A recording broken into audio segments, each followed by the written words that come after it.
শুনো ভাই, বিয়ে শুধু দুজন মানুষের মিলন নয়, এটা দুই আত্মার চুক্তি, দুই পরিবারের সংযোগ আর ঈমানদার জীবনের নতুন যাত্রা।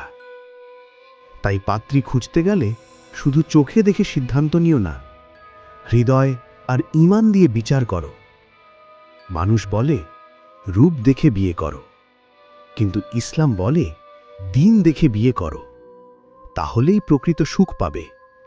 রাসূলুল্লাহ সাল্লাল্লাহু আলাইহি ওয়াসাল্লাম স্পষ্ট বলেছেন, নারীকে 4 কারণে বিয়ে করা হয়: সম্পদ, বংশ, রূপ এবং দিন।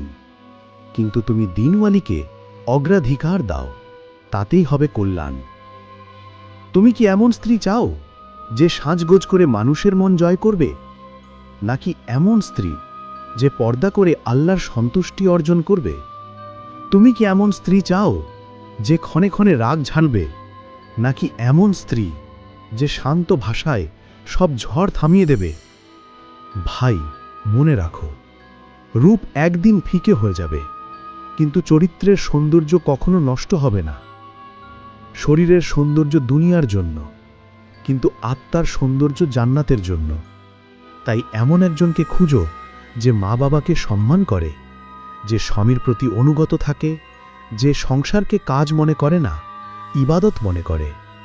আর শেষে শুধু একটা কথা বলি, তুমি যদি দুনিয়ার স্বস্তি চাও, রূপ দেখো, কিন্তু যদি জান্নাতের নিশ্চয়তা চাও, দিন দেখো। আল্লাহ তোমাকে এমন একটি জীবনসঙ্গিনী দান করুন যে শুধু তোমার স্ত্রী নয়, বরং জান্নাতের পথে তোমার সহযাত্রী হবে।